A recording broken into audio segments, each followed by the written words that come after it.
Bonjour, chers internautes, chers frères en Christ, chères sœurs en Christ. Bonjour Eric, tu vas bien? Bah écoute, par la grâce de Dieu, nous allons bien. Ça fait un bail qu'on ne s'est pas rencontrés sur le partage de la parole. Hein. Je pense qu'il y a eu un moment d'absence, un moment de désert peut-être, où tu étais occupé, enfin on était occupé, on n'avait pas trop le temps nécessaire. Oui, je qualifierais ça effectivement de désert entre parenthèses. Et je crois que plus que jamais, nous sommes vraiment dans une période, nous vivons une période où nous devons vraiment être sur nos gardes. Hein. Nous devons vraiment considérer nos voies, nous dit la parole de Dieu. Considérer nos voies et marcher vraiment selon l'esprit. Hein. Voilà, vraiment, le Saint-Esprit.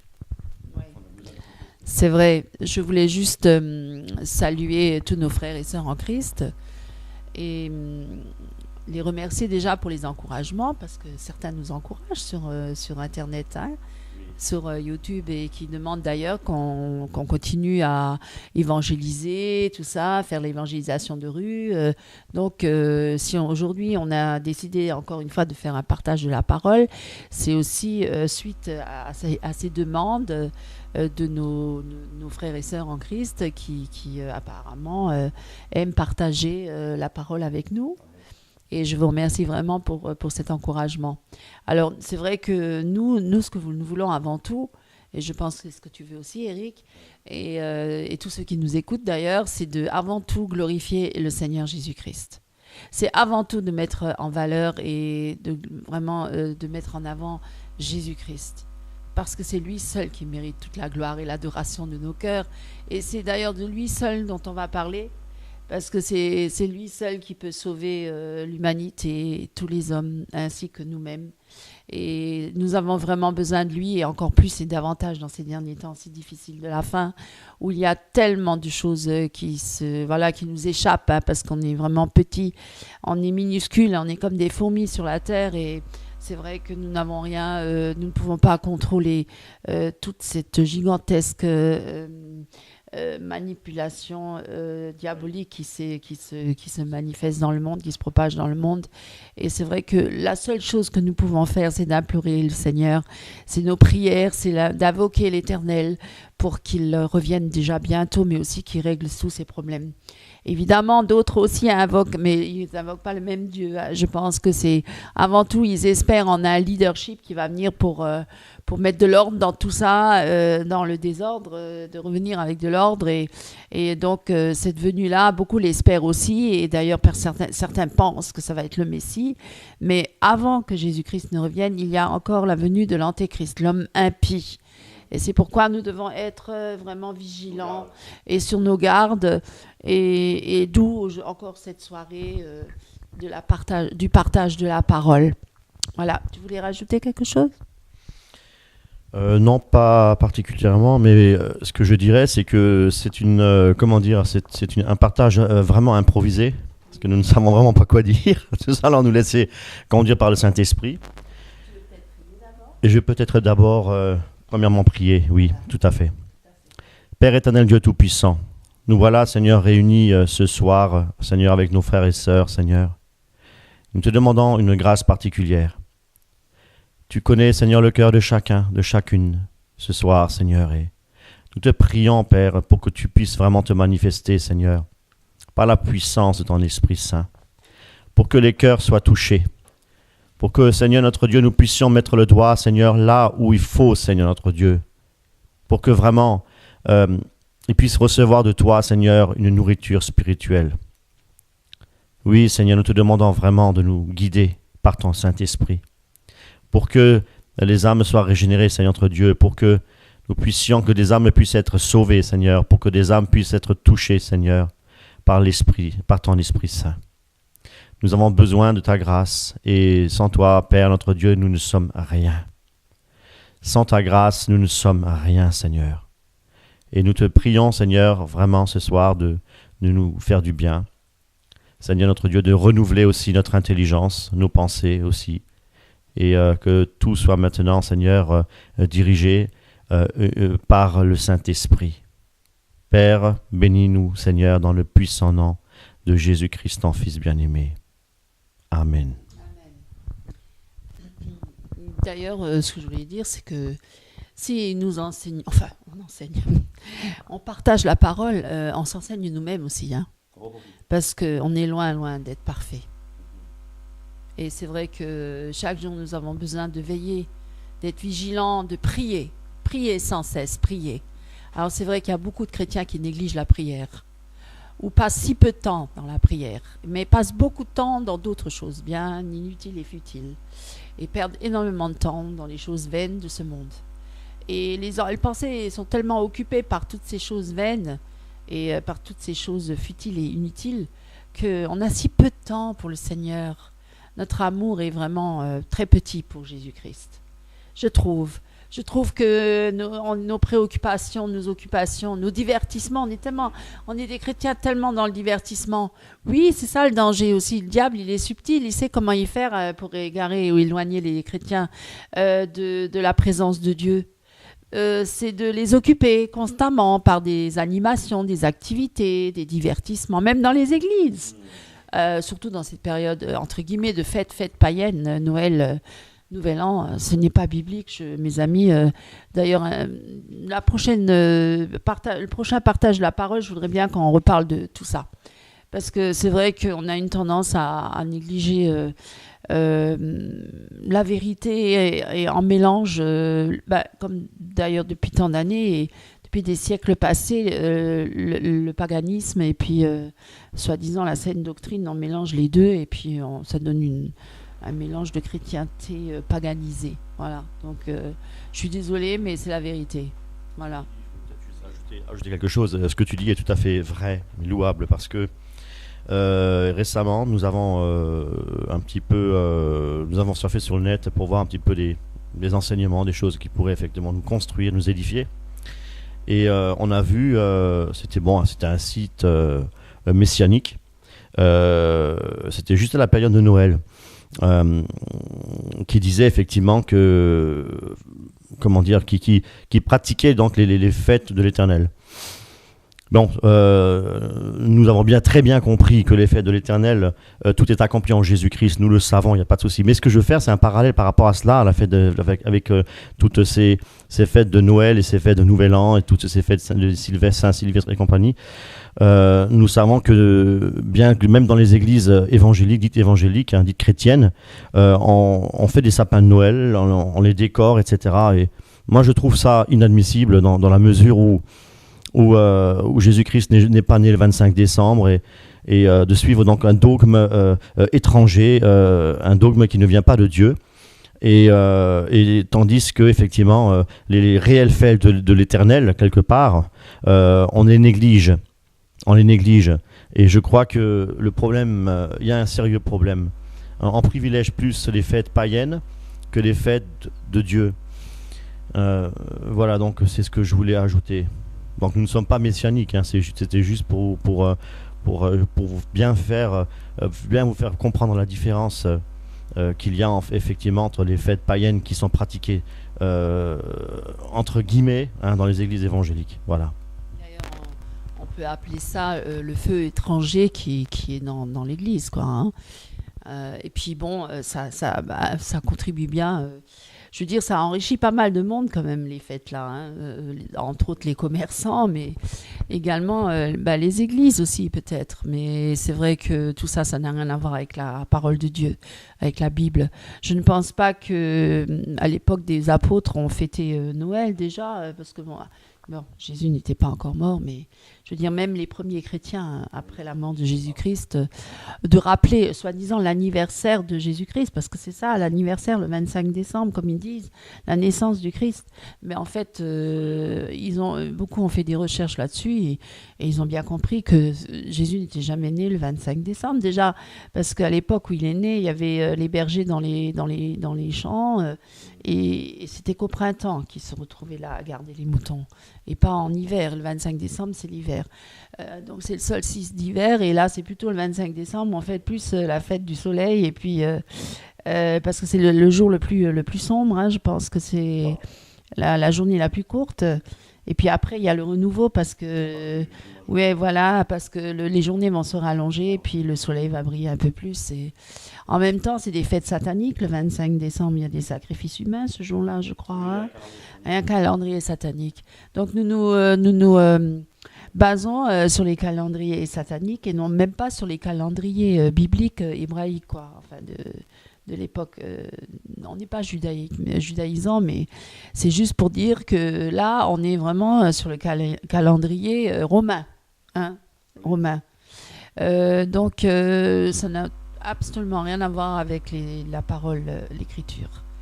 C'est pourquoi je trouve que, voilà, mais on pense que Dieu est bon, Dieu est miséricordieux, Dieu, mais il n'est pas dans le sentimentalisme, c'est ça que je voulais dire, parce que c'est une période où on est beaucoup très très branché sentimentalisme, nostalgique, les retrouvailles, un amour, mais un amour un peu bizarre, un amour festif. Et puis bon, bon, j'ai rien contre tout ça, enfin, si, je veux dire, ça ne glorifie pas Dieu. Mais au contraire, ça glorifie plutôt des esprits impurs. Et on va rentrer plus dans les détails là, dans une autre vidéo, parce que j'ai vraiment envie d'en parler. J'ai vraiment envie d'en parler plus longuement et de rentrer dans les détails. Non pas pour embêter les chrétiens, parce qu'on n'est pas là pour embêter les chrétiens. Il est dit dans la Bible que, faute de connaissance, mon peuple périt. Alors on est quand même là comme des sentinelles et on doit avertir le peuple. Et si le peuple ne veut pas entendre, eh ben, ma foi, c'est à lui de décider. Il a le choix, bien sûr, il est libre de choisir entre ce que le Seigneur dit et entre ce que le monde dit. Voilà, et les esprits impurs derrière. Et Satan, évidemment, qui se cache derrière toute cette mascarade, forcément. Donc, il ne faut pas non plus voir Satan partout, mais il ne faut pas non plus faire comme s'il n'existait pas. Et permettre d'inviter Satan dans sa propre maison. Et en même temps de dire qu'on est... Ou dans l'église. Et en même temps de dire qu'on glorifie Jésus-Christ. Ça m'étonnerait. Donc, ne soyons pas des hypocrites. Ne soyons pas hypocrites avec nous-mêmes, même... avec soi-même déjà, mais devant le Seigneur et avec les autres aussi.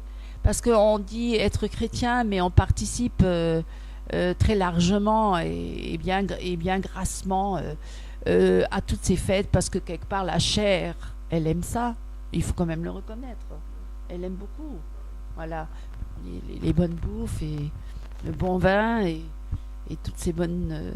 tous ces mets succulents. Il y a des gens qui dépensent énormément d'argent malheureusement pour de la vanité, quoi, parce que cet argent, c'est vrai, on pourrait l'utiliser d'une manière beaucoup plus sage, plus intelligemment, mais l'homme est toujours et il restera toujours un insensé et il a besoin de la grâce de Dieu parce que sans ça il est perdu et nous sommes tous pareils, on n'est pas meilleurs. On a aussi fêté les fêtes de Noël dans le passé. Aujourd'hui, on ne veut plus les fêter parce qu'on a compris, on a étudié, on a cherché la vérité et la vérité nous a affranchis. Donc, bien sûr, on invite la famille à... Si on est invité dans la famille à un repas de Noël, on y va, il n'y a pas de problème. Mais on ne participe pas à toute cette mascarade. Voilà, je voulais juste dire ça. Oui, tout à fait. Oui, Dieu nous veut entièrement. Nous ne devons pas être dans la compromission. Voilà, donc tout est dit. Hein, donc la tradition humaine, la tradition des hommes, la tradition philosophique. Voilà, donc les coutumes et toutes ces choses-là. Ce sont des choses que les hommes recherchent, hein, les païens. Donc nous ne devons pas nous compromettre. C'est ce que Dieu nous dit. Hein. C'est ce que Dieu nous dit. Et après, bon, on peut dire ce qu'on veut, on peut se défendre comme on veut, mais on peut pas nier la parole de Dieu, les écrits de la parole. Ouais. Excuse-moi, on ne peut pas dire que Jésus-Christ, le Saint-Esprit, est avec nous quand on est dans toutes ces festivités-là, dans l'église. Je veux dire, même il y a des églises qui font des préparations de Noël. Ah ben, tout ça, c'est beau, c'est mignon, les enfants qui chantent les chants, des cantiques de Noël très connus. Ils en font même des CD, des disques, enfin bref. Mais est-ce que Jésus-Christ est dans tout ça? Dites-moi, mais posez-vous la question. Et regardez dans la Bible.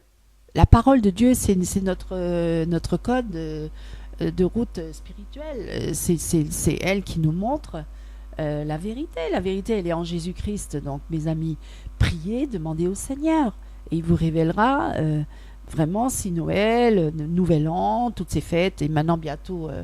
là, puis là, aujourd'hui, on est quoi? La fête Épiphanie, fête des rois, enfin, c'est catholique tout ça. Et c'est paganisé. Et puis après, il y aura encore quoi? La Saint-Valentin qui va bientôt venir. Enfin bref, il y a toujours dans le calendrier satanique, il y a toujours des fêtes, il y a tout le temps des fêtes. D'ailleurs, on ne laisse jamais les hommes tranquilles. Il faut tout le temps qu'on les occupe dans l'esprit et puis surtout qu'on les pousse à la consommation. Parce que ça aussi, faut faire marcher le business. Et pour que les gens se remplissent les poches et qu'il y en a beaucoup qui s'enrichissent d'ailleurs sur la naïveté et l'ignorance du peuple. Forcément. Tout à fait. Voilà, donc... parce que nous avions eu à cœur déjà de partager avec vous, spontanément, comme ça. Oui, moi je crois que ce qui est essentiel dans notre vie, c'est de rechercher Dieu. On va parler un peu de ça peut-être. De quelle manière chercher Dieu, forcément en abandonnant justement l'idolâtrie, les idoles. En se concentrant uniquement sur la vérité qui est Jésus-Christ, qui est le chemin. Et je crois que c'est à travers lui seul que nous pouvons vraiment être libérés, être affranchis. Nous connaissons la vraie liberté en Jésus-Christ. Et là, j'ai sous mes yeux Jean 8, 36. Si donc c'est le Fils qui vous donne la liberté, alors vous serez vraiment libres. 2 Corinthiens 3, 17. Le Seigneur, c'est l'Esprit, et là où est l'Esprit du Seigneur, là règne la liberté. Et Romains 8, 1, 2. Maintenant donc, il n'y a plus de condamnation pour ceux qui sont unis à Jésus-Christ, car la loi de l'Esprit qui nous donne la vie dans l'union avec Jésus-Christ a libéré de la loi, du péché et de la mort. Voilà, donc étant unis à Jésus-Christ, la loi, non pas la loi gravée sur des pierres, mais gravée dans notre cœur. Cette loi, qui est donc la loi de l'Esprit, c'est cette loi de l'Esprit qui donne donc la vie avec Jésus-Christ et nous a libérés effectivement, qui nous a libérés de la loi du péché et de la mort. Ça, c'est une chose acquise. Gloire à Dieu. Et c'est bien pour cette raison aussi que, dès que Christ a donné sa vie pour nous, nous devons aussi manifester en Jésus-Christ de l'amour, en reconnaissance. Donc l'amour, chercher Dieu, déjà dans un premier temps, c'est déjà chercher l'amour du Christ, chercher à lui plaire, chercher à faire toutes choses pour que Dieu se réjouisse. Dieu nous a donné une intelligence. Nous pouvons aussi voir à travers la parole de Dieu que Dieu se réjouit. Dieu se réjouit lorsque le cœur est pur. Dieu se réjouit quand on le cherche. Et Dieu répond aux prières quand on le cherche, tout notre cœur, toute notre âme. Et d'ailleurs, c'est le premier commandement. Tu peux dire quelque chose, ajouter peut-être quelque chose par rapport à comment chercher Dieu, de quelle manière le chercher Déjà, il ne faut pas le chercher à travers les autres. Et beaucoup recherchent Dieu à travers l'homme de Dieu, le pasteur, une dénomination, une église, un mouvement, dans la communion fraternelle, oui, mais bon, Dieu, avant tout, il veut une relation personnelle et privée, intime. Entre dans ta chambre et cherche les Pères de tout ton cœur, prie-le, invoque-le dans le secret de ta chambre. Et c'est vrai que la subtilité, parce qu'il faut quand même le reconnaître, de l'ennemi, c'est justement de nous détourner de la prière, forcément, de la communion, de la relation intime avec Christ. Et comme un couple d'ailleurs, comme une femme et un homme quand ils se rencontrent. Jésus-Christ, on le rencontre. C'est une rencontre. C'est une relation d'amour. C'est une rencontre. Mais le rencontrer, on ne peut pas le rencontrer n'importe comment. C'est sûr. Comme d'ailleurs, un homme et une femme qui se rencontrent, si entre un homme et une femme, il y aurait encore une autre femme, on ne peut pas se rencontrer. On peut pas, la rencontre ne peut pas se faire parce qu'il y a un obstacle. Il y a une autre femme ou il y a un autre homme. Donc, cette personne, elle doit d'abord mettre sa vie en règle et rejeter tout ce qui fait obstacle, tout ce qui peut empêcher cette rencontre personnelle avec cette femme ou cet homme pour justement commencer une relation d'amour. Et forcément une relation qui est réciproque et dans la confiance et la fidélité. Et c'est ce que Dieu recherche aussi. Dieu veut une relation d'amour, mais unique, personnelle. Et s'il y a entre nous et Dieu des faux dieux, des idoles, c'est comme un fiancé avec sa fiancée. S'il y a une troisième personne là entre, c'est pas possible d'avoir une communion profonde, réelle, une relation d'amour. Donc Dieu, il n'accepte pas parce que Dieu est un Dieu jaloux. Hein? Dieu ne veut l'amour exclusif de sa créature pour lui et non pas pour les faux dieux et les idoles. Pourquoi? Parce que c'est lui le créateur. C'est lui qui nous a créés. C'est lui qui nous a donné le souffle de vie. C'est lui qui nous a donné le mouvement et l'être. C'est lui qui a créé le ciel et la terre et tout l'univers. Donc c'est normal que ça lui revienne, toute la gloire. Et c'est normal que la créature, elle doit se tourner vers son créateur. Et il y a un usurpateur là-dedans qui veut détourner l'adoration de la créature vers son créateur et l'amener vers lui qui n'est qu'une créature. Vous voyez? Il veut justement qu'on adule la créature et on fait le culte de la créature plus que du créateur ou de la création. Mais bon, c'est ça. Et bien sûr, derrière, c'est l'usurpateur, derrière tout ça, c'est le diable, c'est Satan. Parce qu'il s'est rebellé contre Dieu. Il a voulu la place de Dieu. Il voulait être assis sur le trône de Dieu. Et il s'est rebellé. Et par jalousie, et par vantardise et orgueil, il a voulu emmener l'humanité entière vers cette chute et justement pour l'amener à l'adorer lui et non le Créateur.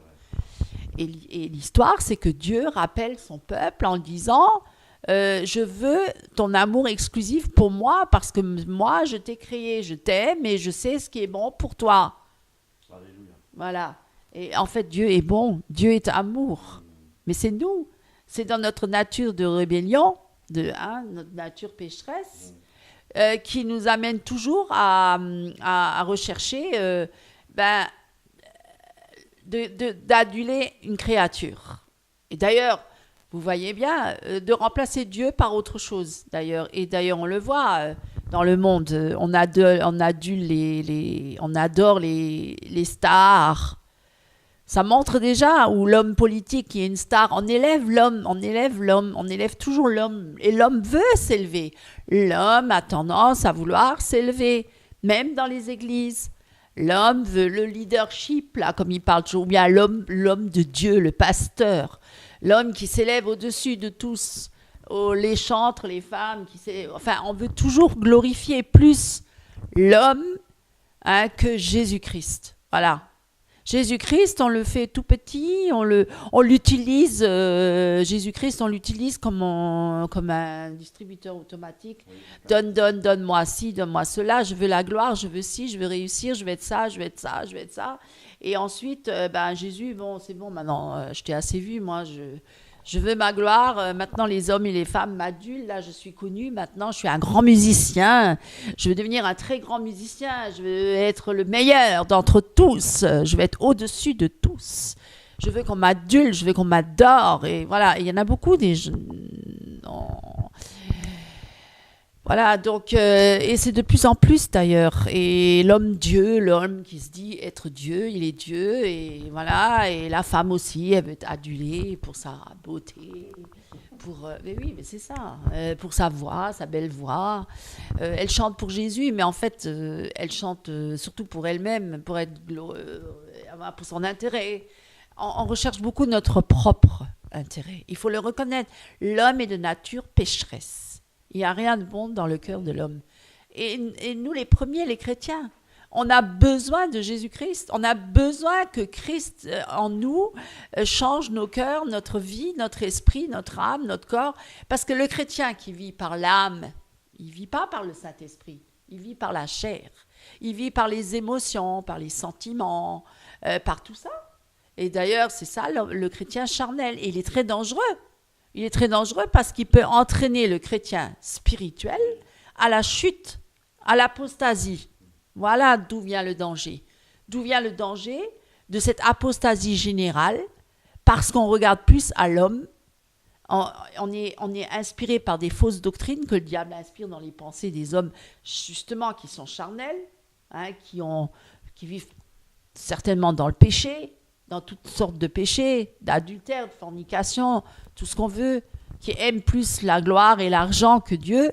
Voilà. Et tous ces hommes-là qui sont au pouvoir, dans les églises, eh ben, ils entraînent toute l'assemblée parce qu'on regarde à l'homme, encore une fois, toujours que à l'homme. Moi, aujourd'hui, si je vous parle, c'est pour vous dire une seule chose. Regardez qu'à Jésus. Ne regardez plus à l'homme parce que l'homme est une occasion de chute. L'homme est infaillible. Il est faillible, pardon. Dieu est infaillible. Il est faillible. Il n'est pas parfait. Et il peut se tromper. Et si on regarde à l'homme, eh ben, on sera déjà déçu, ça c'est sûr.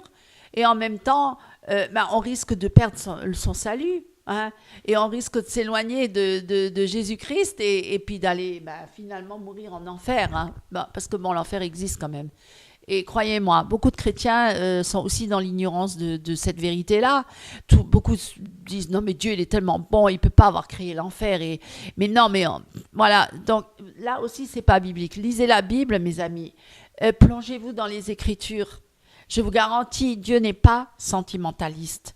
Il y aura un jugement, hein, le jugement dernier. Et c'est vrai que le jugement commence déjà par l'Église. Et c'est vrai que nous sommes appelés à nous sanctifier chaque jour. Et le diable, il fait tout.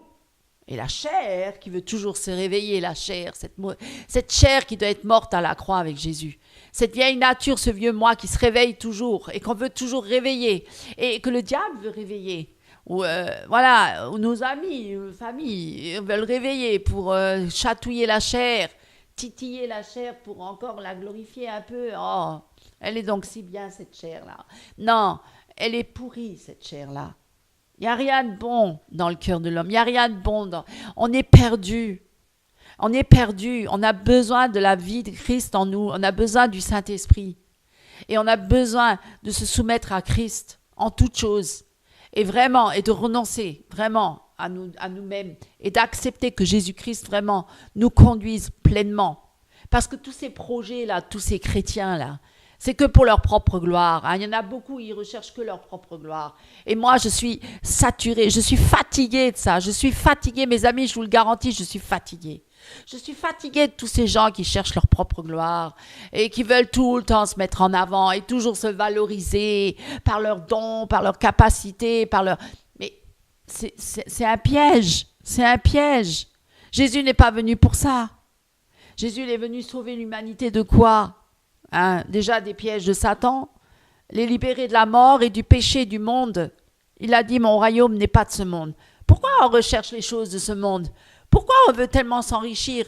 Pourquoi on recherche tellement la gloire sur la terre ? Alors qu'on n'est que de passage. Notre patrie, elle est céleste. D'ailleurs, il est dit dans la parole que tous ceux qui veulent vivre pieusement seront persécutés. Alors, c'est quoi tous ces chrétiens qui vivent dans la prospérité, dans l'opulence, dans l'abondance et qui sont dans une joie, ils sont dans la plénitude parfaite, ils n'ont aucune tribulation, aucune affliction, ils sont riches mais je ne sais pas. Moi, personnellement, je ne comprends pas. Parce que tous les vrais chrétiens, quand on regarde et qu'on lit la parole du début jusqu'à la fin, ils ont toujours vécu des dures épreuves et bien sûr que Dieu donne la victoire, mais au bout du compte, c'était toujours pour une espérance céleste et d'avoir cette espérance de bientôt revenir dans la maison du Père. Parce que ma patrie, elle est pas terrestre. Pourquoi on cherche les choses terrestres ? Hein? Voilà, je sais pas, tu m'excuse-moi, j'ai peut-être parlé un peu beaucoup, mais j'avais besoin de le dire, j'avais ça à cœur. Il faut dire ce que tu as envie de dire, ce que l'esprit te pousse à dire. Très très bien. Non, non, ce que j'en pense, c'est que oui, tu as tout à fait raison. Tu sais, pendant que tu parlais, il y a un truc qui m'était venu à l'esprit, c'est que bien euh, des chrétiens catholiques, on va dire, hein, entre guillemets, quand on essaie quand on évangélise, eh bien, la plupart des chrétiens catholiques nous disent ah, moi je suis athée. Ou encore, si Dieu existe, pourquoi permet-il ceci ou permet-il cela? Donc ça, alors, ouais, ils connaissent pas la parole, mais ça, c'est vraiment, si Dieu existe, pourquoi ci, pourquoi ça? Donc, on a beau leur parler, ils n'écoutent pas. Ils n'écoutent pas. Ils ne veulent rien savoir. Mais si Dieu existe, pourquoi ceci, pourquoi cela, etc. Eh bien, nous voyons ici qu'il y a la rébellion. Qu'il y a la rébellion. Justement, s'il y a ceci, s'il y a cela, pourquoi ils s'entretuent, pourquoi il y a ceci, pourquoi il y a cela, pourquoi est-ce qu'il y a des meurtres, pourquoi est-ce que Dieu permet tout cela, pourquoi Dieu ne dit rien? Si, il y aura un jugement. Il y aura un jugement, ça c'est clair, net et précis. Pas pour le moment, mais ça se fera. Ça se fera. Mais, alors peut-être les personnes se disent, mais alors pourquoi ceci, cela? Eh bien c'est très simple. Parce que ils n'obéissent pas à Dieu. Tout simplement. Si tout le monde obéissait à Dieu, le mal n'existerait plus. Voilà, mais ce n'est pas possible, le mal est là. Il y a un combat entre les ténèbres et la lumière. Donc c'est inévitable. Donc cette chose est certaine. Maintenant, ce qu'il y a, c'est que obéir au commandement de Dieu se résume à chercher Dieu. Hein? Jésus disait, les 10 commandements se résument en un seul commandement. Tu aimeras ton Dieu tout ton cœur, toute ton âme, toutes tes pensées, hein, et ton prochain comme toi-même. Donc, cela dit qu'on ne peut pas aimer notre prochain si nous-mêmes on n'aime pas Dieu. Et aimer Dieu, c'est quoi? C'est obéir à ses commandements, chercher Dieu, être en communion avec lui, lui rester fidèle, obéir, lire la parole, la mettre en pratique. Et nous avons des armes puissantes. La parole nous donne des armes puissantes justement pour pouvoir résister à ce monde des ténèbres dans lequel nous vivons. Et Dieu nous a donné effectivement, dans Éphésiens 3,16, là j'ai sous les yeux, hein, le Seigneur nous donne d'être fortifiés avec puissance par son esprit dans notre être intérieur. Les tentations, alors je peux lire, les tentations qui vous ont assailli sont communes à tous les hommes. Donc tous les hommes sont tentés. D'ailleurs, Dieu est fidèle et ne permettra pas que vous soyez tentés au-delà de vos forces. Au moment de la tentation, il préparera le moyen d'en sortir pour que vous puissiez y résister. Voyez, nous devons saisir les armes de Dieu. Dieu nous donne à résister. Dieu nous aide. Si à partir du moment où nous avons décidé de suivre réellement le Seigneur et de dire « Mon Dieu, tu es mon Dieu, je veux t'appartenir, je fais de toi mon Seigneur et mon Sauveur », Père, je te demande vraiment de diriger ma vie, de me montrer comment je dois faire. Et si ça ne va pas, aide-moi, donne-moi la puissance de l'esprit pour pouvoir résister dans les jours mauvais. Parce que ce n'est pas tout le monde qui pourra rentrer dans le royaume de Dieu. Oui, la parole nous enseigne, en fait, oui, effectivement, que ce sont les violents qui s'emparent du royaume de Dieu. Mais on ne parle pas de violence. Les violents, ceux qui ont effectivement choisi contre tout de suivre le Seigneur, de ne pas reculer et de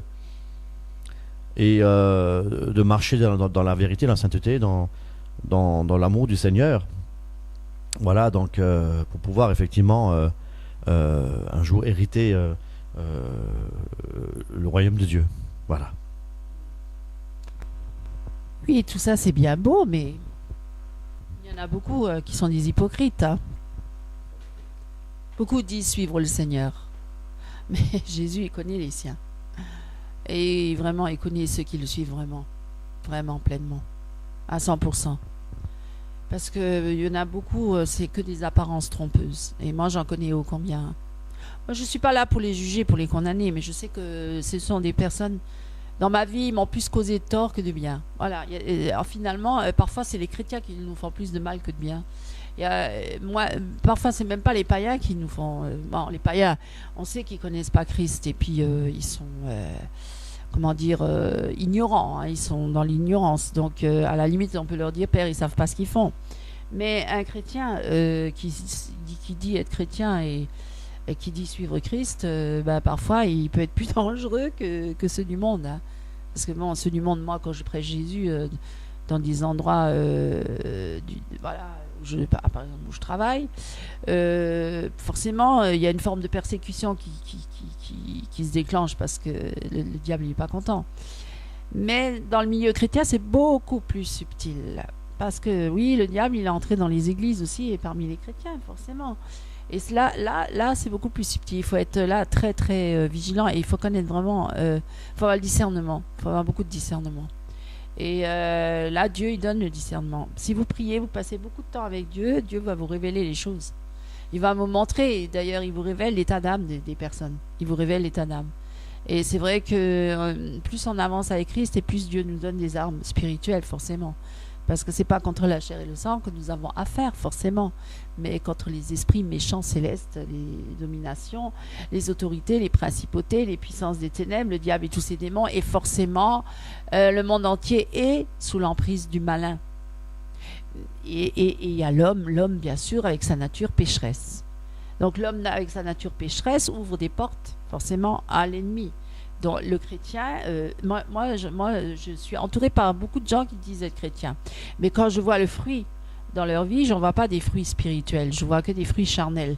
Quand je suis entourée par plein de gens qui se disent chrétiens, mais quand je vois les comportements, c'est pas un jugement, hein, je suis la première à me repentir. Tous les jours, je prie le Seigneur pour qu'il me garde de moi-même. Je prie tous les jours pour que Dieu me garde de moi-même. C'est ça, Seigneur, sauve-moi. C'est ça, sauve-moi. Seigneur, aide-moi à marcher dans tes voies, à t'obéir. C'est pas pour être quelqu'un ou être important aux yeux des autres. Non, c'est parce que on sait que notre nature, elle est rebelle et pécheresse. Et en même temps, il n'y a pas pire ennemi que nous-mêmes. Hein, parce que les autres, ok, mais il y a aussi nous. Hein. Il faut aussi le reconnaître. Il y a des gens qui se remettent jamais en question. Il y a des gens qui reconnaissent jamais qu'ils sont pécheurs. Il y a des gens même les chrétiens, ils pensent qu'ils sont chrétiens et ça y est, c'est bon. Maintenant, tout est réglé. Je vais tous les dimanches à l'église, ma vie, c'est bon, c'est réglé, je suis en règle devant Dieu. C'est faux. C'est un chemin de sanctification. Ça veut dire que Dieu, par son esprit, nous travaille tous les jours pour mourir à nous-mêmes, à la chair, au monde, au désir charnel, à tout, pour marcher dans ses voies, pour lui obéir.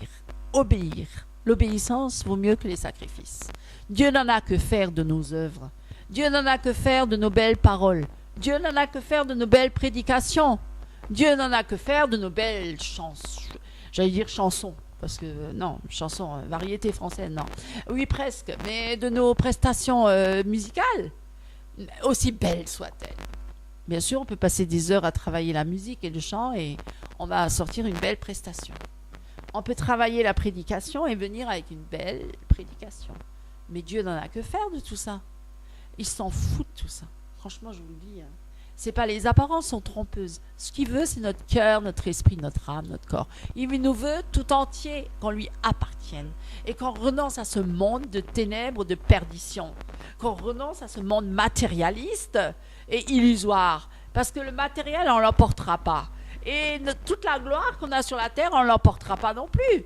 Parce que tout ça, c'est illusoire et éphémère. D'ailleurs, c'est dit dans la Bible, la gloire de l'homme, qu'est-ce que la gloire de l'homme sur la terre? C'est qu'une vapeur qui passe, ou c'est qu'un moment, c'est comme une fleur qui est belle, qui s'embellit, et hop, une saison, et puis elle va se faner, et hop, fini. Et nous aussi, on va finir où? Dans la tombe, parce que nous aussi, notre vie, elle passe. Moi, je peux vous le dire, j'en suis consciente. Je le réalise de plus en plus. Plus les années passent, et plus je réalise qu'on est peu de choses sur la terre, et toute notre vie, là, qui passe, là, on s'adonne à tellement de choses vaines, de vanité, de futilité, recherche de nos propres plaisirs, recherche de nos propres désirs, recherche de briller, d'être reconnu, d'être aimé. Qu'est-ce qu'on cherche? Mais franchement, dites-moi, qu'est-ce qu'on cherche? Même dans l'église, qu'est-ce qu'on cherche? Mais dites-moi, est-ce que c'est Christ qu'on cherche ou c'est l'homme, c'est la gloire, c'est d'être ensemble, tous ensemble, dites à votre voisin, Jésus vous aime. Enfin, je sais pas. Bon, bref. Est-ce que c'est ça? Mais la vie d'un homme est si courte finalement. Moi, je peux vous le dire, il y en a qui témoignent. Ils sont arrivés à la fin, là. Ils disent, mais c'est passé tellement vite. J'ai même pas eu le temps de voir et je suis déjà à la fin. Et alors, si j'ai pas servi Christ, si j'ai pas été avec Christ vraiment, est-ce que je suis vraiment avec Christ? Est-ce que Christ vit vraiment en moi? Est-ce que je suis conforme à la parole du Seigneur? Est-ce que je suis dans l'obéissance? Est-ce que je marche dans ses voies? Est-ce que je lui obéis? Est-ce que j'ai une communion réelle avec lui? Est-ce que vraiment je suis avec Christ? Est-ce que Christ... Mais, mes amis, ça sert à rien que je sois bien avec mon voisin, ma voisine. Oui, bénis mon voisin, ma voisine. Oui, on dit toujours ça, aime ton prochain. Oui, oui, oui, oui, oui. Mais est-ce que j'aime Dieu? Est-ce que j'aime Dieu? Est-ce que j'aime réellement le Seigneur? Est-ce que je suis vraiment avec Christ? Est-ce que ma vie est vraiment consacrée à Christ? Est-ce que je suis vraiment là, tous les jours, en me levant, à savoir que c'est Christ que je veux servir aujourd'hui? Ou c'est le moi? Ou c'est moi qui règne? Ou c'est moi qui veux être assis sur le trône? Moi. On n'entend que ça. Moi. Je suis fatiguée de tout ça. Je vous le garantis, je suis fatiguée. Parce que la vie, elle passe tellement vite. Moi, je réfléchis sur ma vie. Je me dis, il ne me reste plus beaucoup d'années. Et est-ce que ces dernières années qui me restent, je veux servir Christ, vraiment. Je veux renoncer à ma vie de péché. Je veux renoncer à le moi. Je vais renoncer à tout ça parce que le jour où on va être mort là, qu'on va mourir, là, le corps là, il va mourir, notre âme, elle va sortir de ce corps et on va comparaître devant Dieu. Et on va venir devant le Seigneur. Vous vous rendez compte? Et on va venir tout seul. On ne viendra pas avec le mari, la femme, ou les enfants, ou qui que ce soit, le père, la mère, ou qui que ce soit, ou le voisin, la voisine, ou même toute l'assemblée. Personne. On sera tout seul. Mes amis, je vous le dis, soyez conscients de ça. Soyez conscients de ça. Moi, je veux que vous deveniez conscients de ça parce qu'on vous occupe tellement l'esprit par les choses de ce monde et par d'être toujours ensemble et de jamais... Parce que l'homme, il a du mal à rester seul, hein, la solitude. Il y en a qui la fuient. Pourquoi? Parce qu'ils se retrouvent face à eux-mêmes et peut-être face à Dieu ou le diable. Vous savez... on aime bien la compagnie des autres. On aime bien, et d'ailleurs qui se ressemblent, s'assemblent. On aime bien être avec ceux qui font la fête et qui se réjouissent. Et comme ça, on oublie tout, et les misères du monde et notre propre misère. Et puis après, on trompe encore sa femme et son mari. Et puis voilà, on s'emballe, on s'embarque. Et on délire et on rentre dans la folie. Puis après, notre vie, elle est gâchée. C'est comme ça que ça se passe, le péché. Eh bien, croyez-moi. Et après, on est là, assis avec notre grosse tête. Et après, on crie au Seigneur parce qu'on est à la fin, là. On est au plus bas. On crie, oh Seigneur, sauve-moi. Oui, Dieu est miséricordieux et grâce. Oui, Dieu sauve. Mais après, est-ce qu'on recommence? Il y a tant et tant de chrétiens. Une fois qu'ils ont reçu la grâce, eh bien, ils recommencent de nouveau un moment de folie, un moment d'égarement, un moment de fête. Et c'est ce que recherche tout homme, la fête, beaucoup la fête. Même dans les églises, on recherche la fête. On veut toujours être dans la joie et dans la fête. On ne veut jamais reconnaître que finalement, un jour, on va mourir. Franchement, on n'est même pas conscient de ça. Mais pourtant, il y a tous les jours des gens qui meurent. Tous les jours, il y a des gens qui meurent sur la route. Tous les jours, il y a des gens qui meurent à la maison. Tous les jours, il y a des gens, même des enfants, même des jeunes, des adolescents. C'est pas que les vieux. Parce que bon, on va me dire, moi, je vieillis. Alors bon, ben, toi, t'as plus que 10 ans, 20 ans à vivre. Moi, j'en ai encore 40. Oh. Non, ben, je vous dis, ça passe très vite. Et il n'y a pas d'âge pour mourir. Donc, réfléchissez bien. Soyez conscients de cela. Oh, mais vraiment un rabat-joie. Qu'est-ce qu'elle nous parle de la mort? Parle-nous de la vie. Mais oui, justement, je vous parle de la vie. Parce qu'après la mort vient la vie pour ceux qui sont en Jésus-Christ. Voilà la bonne nouvelle. La bonne nouvelle, c'est qu'en Jésus-Christ, nous avons la vie éternelle. Mais si moi, je fais de cette vie-là que Dieu me donne aujourd'hui, si je fais n'importe quoi avec cette vie-là, et que je crois que si je meurs, je vais quand même avec Christ, mais alors là, détrompez-vous, mes amis, ça c'est faux, ça c'est un mensonge du diable. Hein? Tu es d'accord avec moi? Oui. Oui. Oui. Et ce qu'il faut surtout savoir, c'est qu'effectivement, tu le disais tout à l'heure, si nous ne sommes pas morts à nous-mêmes, eh bien, nous avons toujours cette forme égoïste en nous, ce désir de vouloir plaire, de vouloir faire ceci, cela. Et justement, dans Matthieu 20, 27, il est dit, si quelqu'un veut être le premier parmi vous, qu'il soit votre esclave. Car de même, le Fils de l'homme n'est pas venu pour se faire servir, mais pour servir lui-même et donner sa vie en rançon pour beaucoup. Voilà l'exemple, on veut toujours suivre Jésus-Christ, on veut toujours imiter Jésus-Christ, mais c'est vrai, ces versets-là, on ne les cite pas assez souvent dans les églises. Hein, que nous devons, effectivement, l'homme n'est pas venu pour se faire servir. Hein, Jésus-Christ n'est pas venu pour se faire servir, il est venu pour servir l'homme et pour donner sa vie en rançon pour beaucoup. Vous voyez, donc nous devons vraiment considérer les voies de Dieu et combattre le bon combat, oui. Mais servir, parce que là, il faut donner vraiment le sens exact du mot servir. Parce que servir, il y a plein de chrétiens qui servent dans l'église, ils font plein d'œuvres, ils font du service. Ils font tous plein de services. Ils pensent servir Christ, mais servir Christ. Servir comme Jésus a servi, selon la volonté du Père. Oui. La volonté du Père, non pas selon ma volonté, selon ma chair. Je vais servir, je vais faire le service à table, je vais servir, je vais donner à manger, je vais faire ci, je vais faire ça. Mais les païens le font mieux que nous. Je suis désolée, moi j'ai un boulot, je travaille dans un système où, croyez-moi, je vois les païens, ils sont plus au service de leur prochain que nous, les chrétiens. Oui. Ils font plein d'œuvres humanitaires. C'est pas un service, servir, être esclave des autres, c'est pas ça. Il faut être esclave de Christ avant tout, esclave de Christ, et être dans la volonté du Père et servir selon la volonté du Père. C'est pas pareil. Tout à fait. Servir, Jésus-Christ est venu servir l'homme, dans le sens, le service est lié au salut. C'est lié au salut. Donc effectivement, on en a déjà parlé, hein, les heures humanitaires, etc., le social, Coluche, hein, on connaît bien, etc. Donc même des francs-maçons, tout à fait, la Rose-Croix, tous les, comment on les appelle là, toutes les secrètes, oui, oui, tout à fait. Oui, tout à fait. Donc là, nous devons être réellement attachés à la parole. Vous savez, il y a la verticalité, donc c'est notre relation avec Dieu, et l'horizontalité, donc la relation avec les hommes, donc l'humanisme. Et pour l'humanisme, nous devons être très prudents parce qu'effectivement, comme tu viens de le dire, les loges franc-maçonniques, hein, pour parler Rotary Club, tous ces clubs, oui, voilà, donc qui sont là au service, oui, de la population, du prochain, etc. Mais ce n'est pas un service à salut, ce n'est pas un service pour que les gens aient le salut. Hein. Et Jésus-Christ, il est venu au service, il est venu servir pour donner sa vie en rançon pour beaucoup. Donc là, c'est la différence. Servir pour donner sa vie.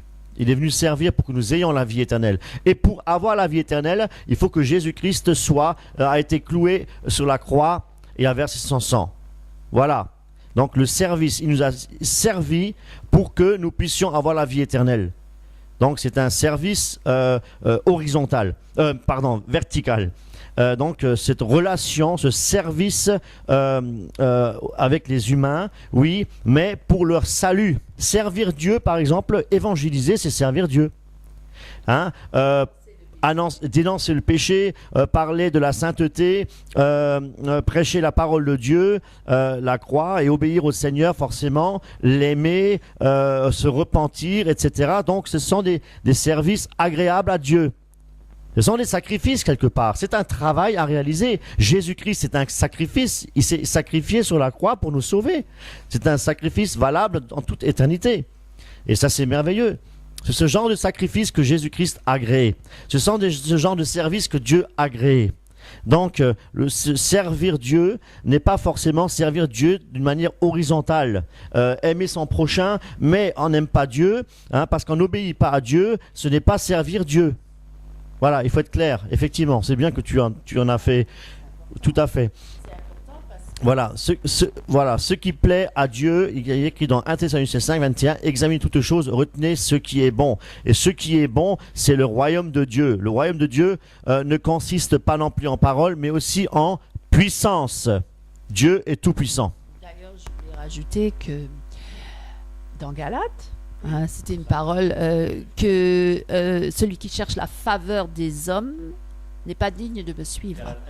Donc, ce n'est pas la faveur des hommes que nous devons rechercher, mais c'est la faveur de Dieu. Est-ce que je plais à Dieu? Est-ce que ce que je fais, ça correspond à la volonté de Dieu? Est-ce que je suis dans l'obéissance? Est-ce que c'est ce que Dieu veut que j'accomplisse? Voilà.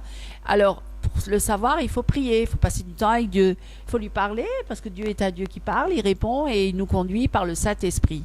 Si on est conduit par le Saint-Esprit, alors oui, on est dans la volonté de Dieu. Et ce n'est pas forcément les œuvres que les hommes pensent que nous devons faire. Parce que l'homme charnel, il fait des œuvres aussi. Et il pense qu'il est dans la volonté de Dieu parce qu'il fait des œuvres. Mais Dieu va lui dire, moi, arrière de moi, je ne vous connais pas, vous qui commettez l'iniquité. Et ils vont dire, mais n'avons-nous pas fait ceci, cela, Seigneur? N'avons-nous pas chassé les démons? N'avons-nous pas accompli des miracles? N'avons-nous pas ceci? Voilà. Ben, il dira, arrière de moi, vous qui commettez l'iniquité, je ne vous connais pas.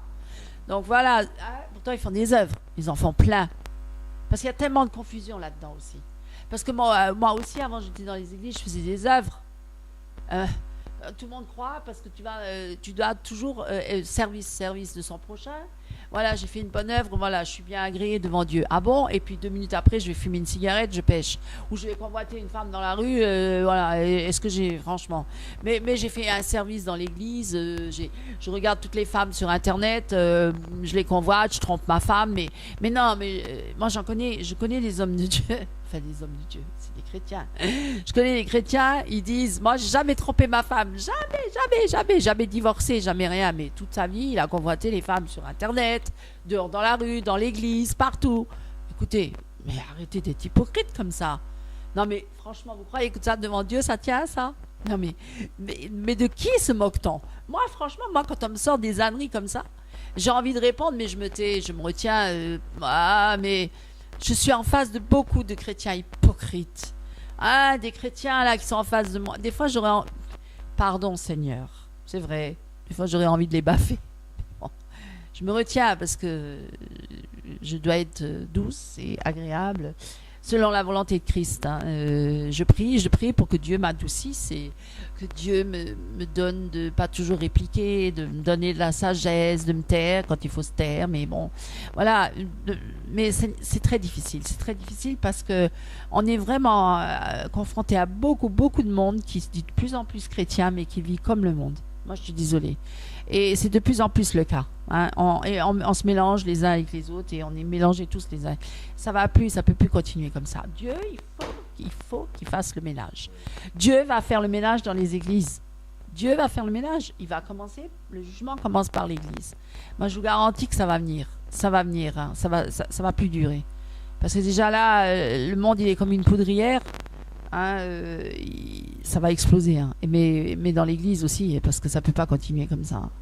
Non, parce qu'il y a des chrétiens qui veulent vraiment suivre Christ, ils sont fatigués parce qu'ils vivent des afflictions et des tribulations à cause de tous ces chrétiens charnels. Ils sont que là pour nous embêter, parce que franchement, ils sont vraiment là pour nous embêter. Mais c'est eux les persécuteurs, les vrais. Ah oui. Et c'est eux qui vous provoquent pour vous faire chuter aussi. Ça, c'est très dangereux. Très dangereux.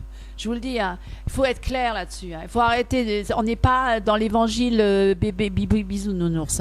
Et puis bon, tous ces chrétiens-là qui font des grandes soirées, concerts et machin, et des grandes animations, et puis qui font les grands supermarchés, venez acheter ici, on vend l'amour.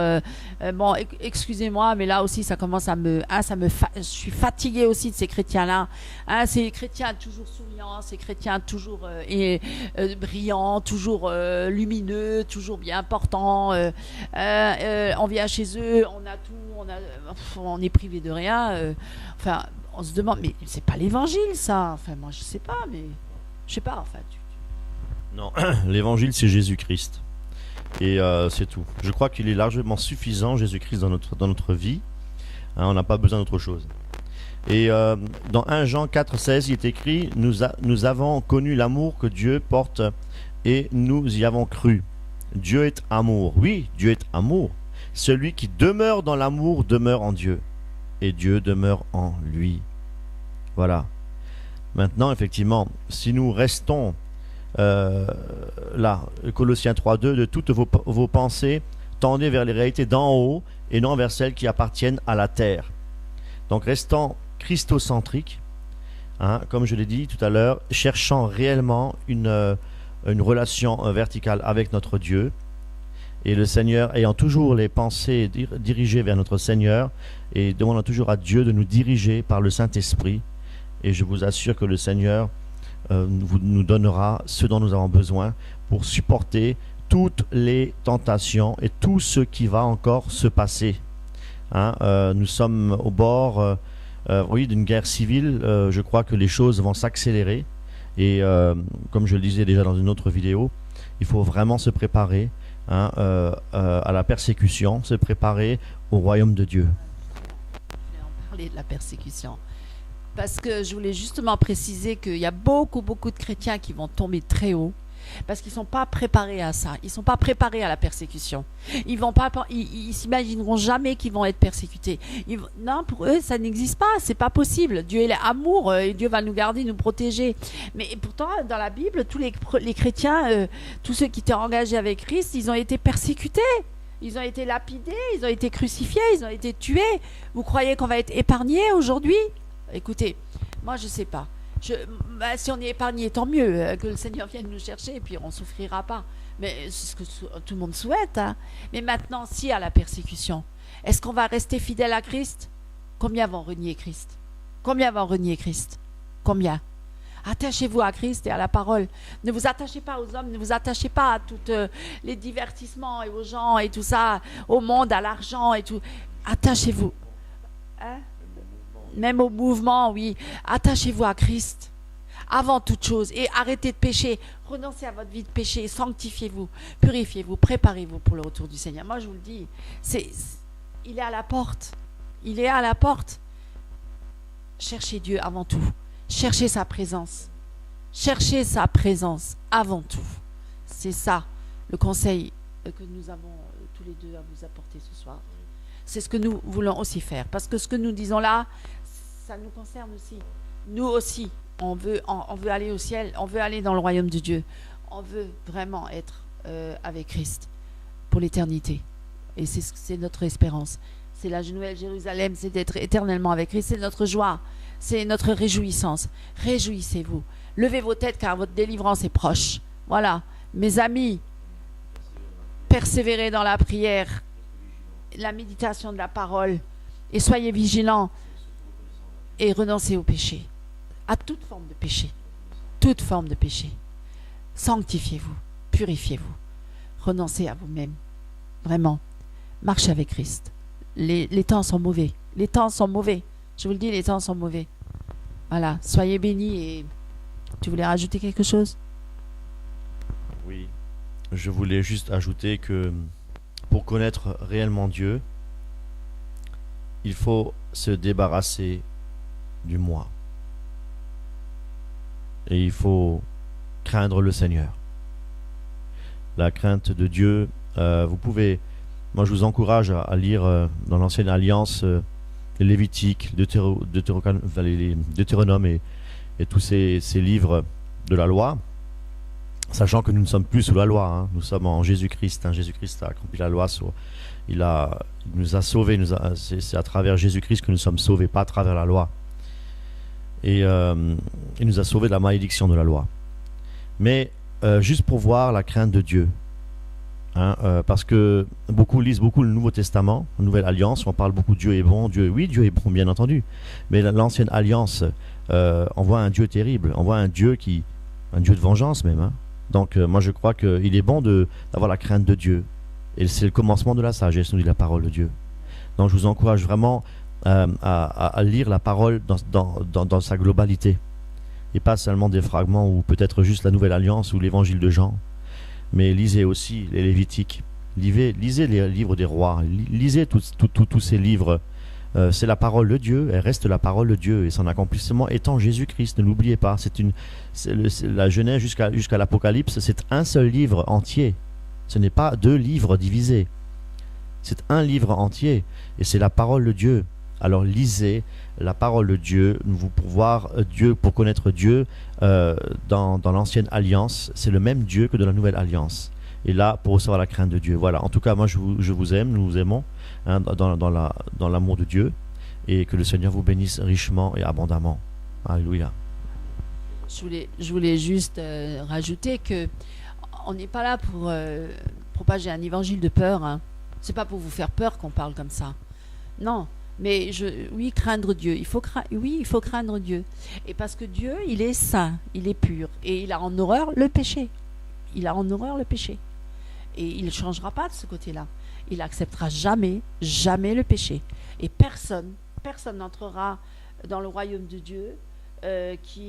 D'ailleurs, est-ce que tu peux juste lire Apocalypse là à la fin, que nul idolâtre, fornicateur, adultère, efféminé ou menteur, meurtrier, débauché, alcoolique, enfin voilà, adonné à toutes sortes de vices, n'entrera dans la prostitution, enfin n'entrera dans le royaume de Dieu. Menteur, même, est-ce que j'ai menti? Ça vous est déjà arrivé de mentir, même en tant que chrétien? Oui, mes amis. Et bien même là, un menteur ne peut pas rentrer dans le royaume de Dieu. Alors examinons-nous à la lumière des Écritures, à la lumière de Christ. Seigneur, est-ce que je suis dans tes voies? S'il y a encore en moi des péchés qui ne sont pas confessés, donne-moi de les confesser, ou aide-moi à y renoncer.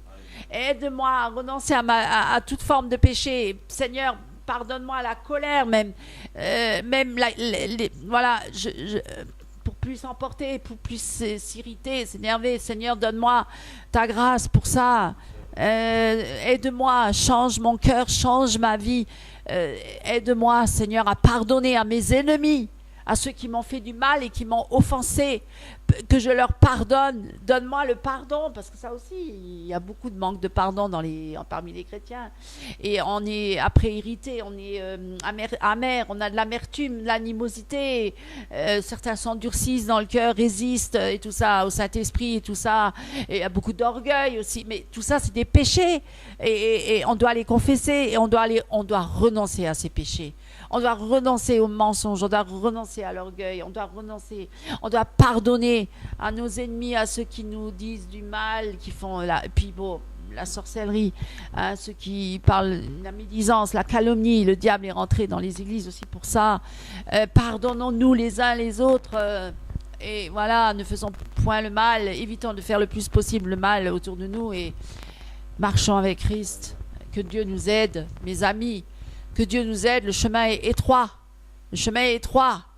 Et peu le trouvent, ce chemin-là. Peu le trouvent. Peu. Soyons parmi ceux-là. C'est ce que je vous souhaite. C'est ce que nous désirons aussi. Et c'est pourquoi nous prions et nous implorons la grâce du Seigneur tous les jours dans nos vies. Que Dieu vous aide et il vous aime énormément. Il vous aime énormément, il nous aime aussi. Mais est-ce que nous l'aimons autant qu'il nous aime? Est-ce que nous avons cet amour-là pour lui? Je vous encourage à développer cet amour-là pour le Seigneur avant tout. Et dans cet amour-là, après, j'aimerais mon prochain aussi comme moi-même. Voilà, soyez bénis et cherchez Dieu. Alors, je voulais juste faire une annonce avant de nous quitter. Pour ceux qui nous reprenons les cultes, parce que nous avons un moment arrêté. C'est parce que nous avions beaucoup d'occupations et nous étions empêchés. Nous avions des empêchements, c'est pas qu'on voulait pas, mais c'est pas on pouvait pas. Et donc on reprend les cultes à partir de fin janvier. Je ne sais pas encore exactement. J'en parle. Pour ceux qui venaient à nos cultes, de toute façon il y aura les dates qui seront inscrites affichées sur. Elles seront affichées. Voilà, donc dimanche dans 15 jours, je pense, ça doit être ça.